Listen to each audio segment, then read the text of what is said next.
अरे साधु जी के तनी आवाज लगाओ, भैया बड़ा शक्तिशाली है ना। साधु जी गाड़ दिया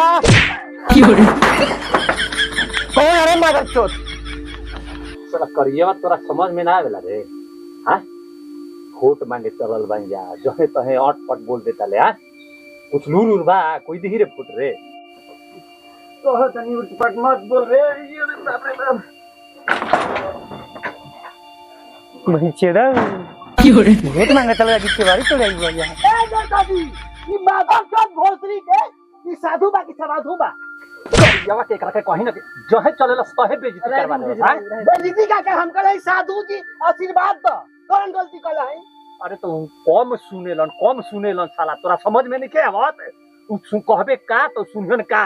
बाबा रौरा गोड़ पर गिरतानी हम, एकर खातिर माफी मांगतानी हम। गिरगिट पसमान तारा से हमरा कोनो दुश्मनी नहीं खे, मगर हे कोने के चल ना तोरा के वोट कोई ना दी। बाबा अरे एकरा बात से रौरा काहे गुस्सा होतानी? आज केवाड़ी के बात रह गई ना तो केवाड़ी हम रौरा के नया लोहा के लगवा दे, लोहा के टेंशन मत ली। एकरा के साला के यही बड़ा मन से करता के एकर दबा देंगे।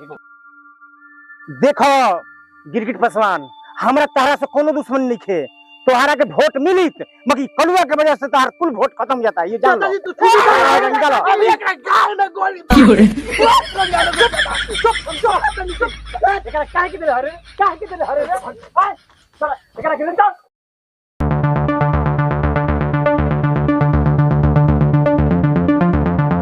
माताजी प्रणाम। जियत रहा बाबू। हर साल के भांति इन साल भी रउआ सबके आशीर्वाद देवे के बा। अरे रउआ सब आशीर्वाद देले बा जा तो जीत के देखो तो नहीं गली नली हम बनवैले हई। आ हम जैसा ही फेन अनकी बारी बन के आवत हई, रउआ सब के रहे खातिर दुख ना होई, सब पाका बन जाई, एगुड़ो काचा ना रह जाई। ठीक बा ना?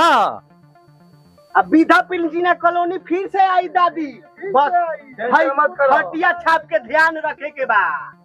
जीत रहा है, जीतेगा जीतेगा। हमारा नेता कैसा हो? अरे प्रणाम चाचा। खुश रह। इलेक्शन के हाँ बारी बारी जीता। 5 साल जीतवानी ससुर ढेर कुछो ना कैला। आवत अब तू यदि वोट मांगे चला कर ना दे जाए दो, गाड़ी दिलो चाहे जूता मार। जूता मार ली 5 साल जीतौनी। हे हरामी तू तोरा के क्या कहले हम ना देबो? ए चाचा ना मार ल दबा दब, लेकिन वोट ई गिरगिटे पसवान के दी ह। ई चुनाव के बाद ना हां तोरा के पेटी के पेटी पेल के दा ना कौनो दिक्कत ना। ठीक बा, लेकिन ई दबावे के बाद हटिया छाप पर दबावे के बाद गिरगिट पसवान जिंदाबाद जिंदाबाद जिंदाबाद। गिरगिट पसवान जिंदाबाद जिंदाबाद जिंदाबाद। बार करियो। अरे क्या सोचा था नेताजी, हम तो बिगड़े बहुत बढ़िया करियो। अरे तोरा जैसन जब हमार साथी बा तो हमारा का सोचे के बा?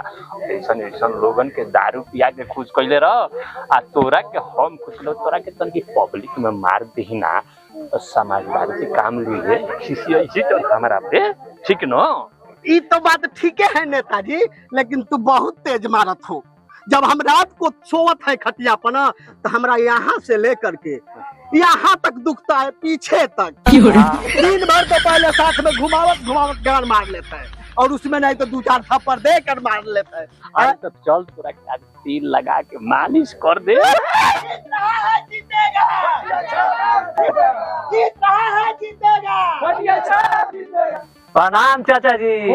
खुश रह। अरे हमारा के उनकी पारी जिताई बढ़िया से। हाई देखी हई राउर काम हम कर देता। अच्छा तो सुनी, अजना तो ठीक बा, गिरगिटो लखा रंग बदला तड़ा, आवा तड़ा जीत जीत के भाग जाता जा, गिरगिटो रंग बदला तड़ा अरे जा। ऐसे काहे बोलता नहीं? अब की बार खाली एक बार और मौका दे दी, ओकरा बाद में देखो। तब जान के तब ठीक बा, तब जा कर जिताई तोहरा के जा। ध्यान रही ना? ध्यान रही बाबू, ध्यान रही जा। ठीक बा, ठीक ध्यान रखो।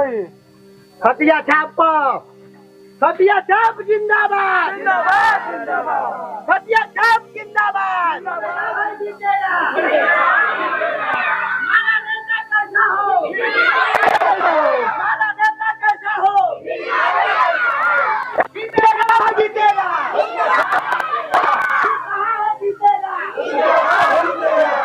एक बार रउरा सब हमरा के फिर से विधायक बनाई जा, ओकरा बाद में देखी जा।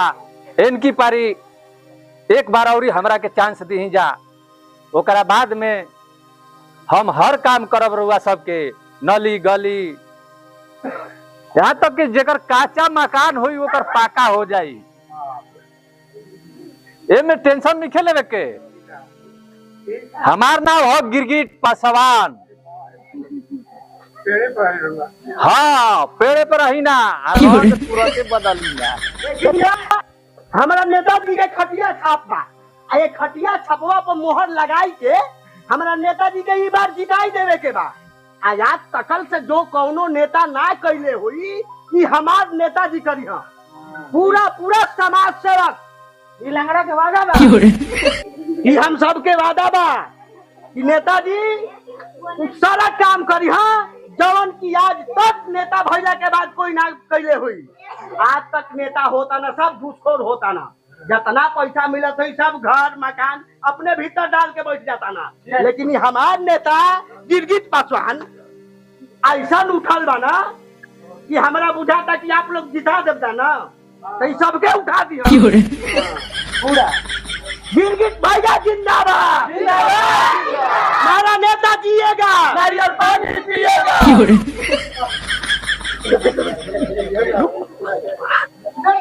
अरे पिया की तरफ के वाला भाषण दे दे तोहार तो मुंह सुखा गई। ठीक बा, चलो तनी हमरा तनी बहुत जगह जाए के बा, आलमपुर होते हुए मुरलीपुर, सही गणेशपुर के तरी अत्याचार में चले के।